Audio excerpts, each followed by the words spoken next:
Dinas Kesehatan Jawa Barat mencatat korban keracunan makan bergizi gratis di Kecamatan Cipongkor dan Cihamplas, Bandung Barat dalam 2 hari terakhir mencapai 842 siswa dari sejumlah sekolah. Di posko kantor Kecamatan Cipongkor tercatat ada 600 orang yang mengalami gejala keracunan.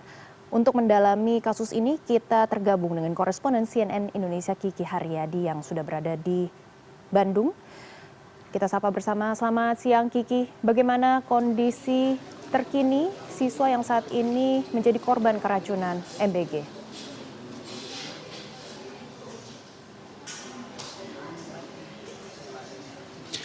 Ya, selamat siang Maggie. Saat ini saya berada di RSUD Cililin, Kabupaten Bandung Barat, Jawa Barat. Jadi rumah sakit ini memang menjadi tempat rujukan sejumlah pasien dari keracunan yang kemudian terjadi 2 kali di kawasan Cipongkor, Kabupaten Bandung Barat, Jawa Barat. Maggie, kondisinya bisa saya gambarkan. Ini adalah salah satu titik yang kemudian korban dari keracunan yang terjadi ketika juga di 2 kecamatan Bandung Barat. Dan memang sebetulnya konsentrasi atau titik dari para pasien ini tidak hanya di lorong ini saja. Tadi kami juga sudah sempat melihat dan juga mengecek begitu ya ke beberapa ruangan yang ada. Total terbagi memang Maggie sejumlah pasien yang kemudian saat ini dirawat. Karena berdasarkan data yang oleh pihak rumah sakit umum daerah Cililin Kabupaten Bandung Barat ini ada sekitar 53 atau sedikitnya 50 orang yang kemudian saat ini dirawat. Kita akan coba berbincang dengan salah satu pasien yang kemudian saat ini tengah mendapatkan perawatan. Ini bernama Rini Anata. Kelas berapa, Rin?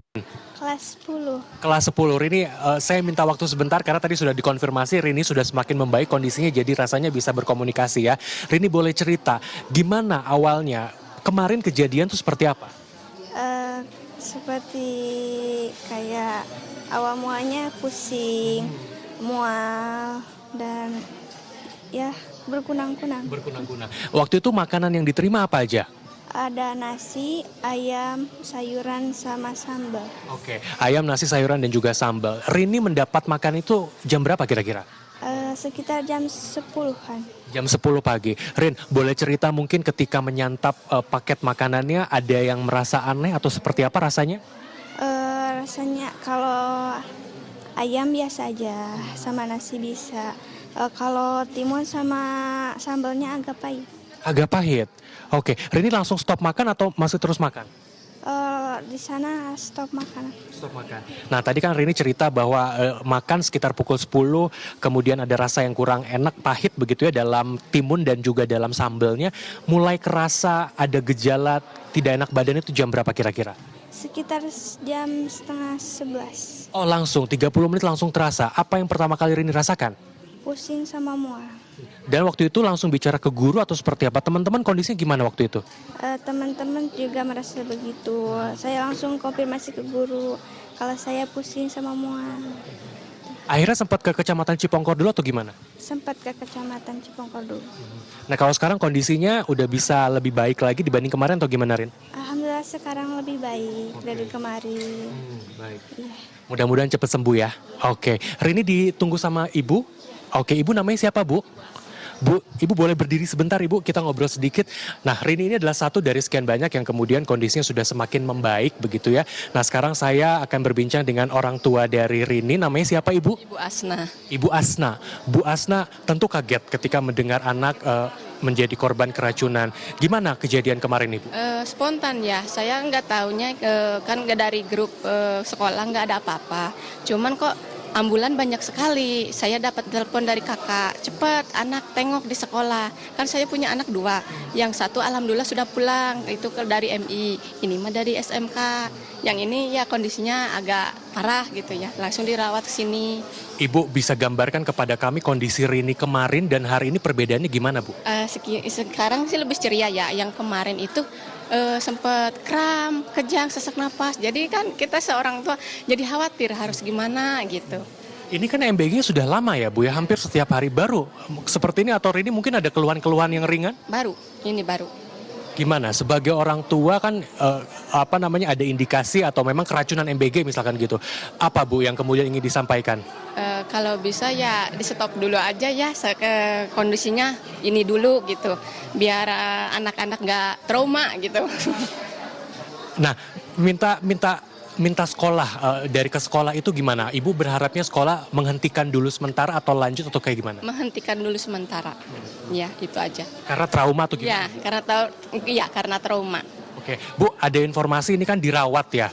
Ada informasi siapa yang kemudian akan kasih biaya perawatan atau sudah diinformasikan mungkin gratis atau seperti apa? Cuman dikasih tahu gratis aja. Jadi tidak ada biaya Iya, perawatan. tidak ada. Sempat kecewa nggak Bu sama SPPG sama MBG-nya programnya kok bisa kayak gini? Ini kan ratusan Ibu. Ya sempat sih kan kemarin kan ada ya yang dari Cipongkor ya. Aturan kan semuanya diberhentikan dulu. Kok ini enggak? Ya disinilah kejadiannya terulang lagi gitu. Kejadian pertama sempat Ibu bikin, aduh gimana anak saya nih? Ya, iya sempat khawatir gimana saya. Oh cuman itu beda dapurnya gitu. Ada informasi Rini kapan bisa pulang? Nggak ada, belum. Ya belum. Terima kasih ya Ibu ya. Rini terima kasih cepat sembuh ya. Oke, itu testimoni dari salah satu korban keracunan yang terjadi di Kabupaten Bandung Barat. Tadi yang kemudian menjadi poin penting dari pihak orang tua adalah satu, mereka merasa kecewa dengan kemudian yang terjadi pada kemarin. Karena ini bukan yang pertama kali, Maggie, ini yang kedua kali. Artinya mereka tidak belajar begitu dari kejadian yang pertama. Kemudian yang kedua, mereka meminta untuk men-stop dulu sementara waktu program makan bergizi gratis yang kemudian dilakukan di sekolah mereka, lakukan evaluasi secara mendalam. Kemudian yang ketiga adalah terkait tadi ya soal pembiayaan gratis. Kami juga tadi sempat konfirmasi ke Direktur Utama dari RSUD Cililin Kabupaten Bandung Barat mengatakan bahwa memang anggarannya sudah tersedia untuk kejadian KLB atau kejadian luar biasa. Karena kemarin atau beberapa waktu lalu Bupati dari Bandung Barat JJ Rici Ismail mengatakan karena angkanya bisa mencapai lebih dari 500 orang, jadi ini sudah ditetapkan sebagai kejadian luar biasa. Baik, yang kemudian menjadi sorotan adalah tadi kami sempat menerima kunjungan dari anggota Dewan DPRD Kabupaten Bandung. Ada Komisi 4 ketuanya dan juga berserta jajaran yang kemudian concern terhadap kasus ini begitu. Yang menjadi pertanyaan mereka adalah satu, mengapa kejadian ini bisa berulang dengan waktu yang cukup singkat. Yang kedua, mereka mempertanyakan terkait keberadaan ahli gizi. Nah, seharusnya seperti apa SOP yang kemudian mereka tanyakan begitu. SOP-nya apakah ahli gizi ini harus tetap berada di setiap SPPG hadir secara fisik, dan yang ketiga adalah bagaimana teknologi pangan yang kemudian dilakukan. Mau tidak hanya gizi saja yang kemudian harus dilihat dan juga disertakan dalam program makan bergizi gratis, tetapi juga bagaimana ada orang yang mengerti bagaimana pola pengolahan makanan dalam hal ini adalah teknologi pangan yang kemudian digunakan. Kita masih menunggu update-nya seperti apa, mudah-mudahan tidak ada kejadian serupa lagi karena tadi kalau kita konfirmasi kepada Direktur Utamanya ada 2 orang yang masuk begitu pada hari ini, sehingga tadi ya total yang kemudian dirawat dari yang kejadian pertama dan yang juga kejadian kedua jumlahnya mencapai 52 hingga 53 orang pada hari ini, Maggie. Baik, Kiki, kami akan terus memantau kondisi para korban dan tentunya juga akan menunggu langkah-langkah dari pemerintah bagaimana solusinya yang bisa diterima oleh orang tua murid. Terima kasih Kiki Haryadi atas laporan Anda. Selamat bertugas kembali.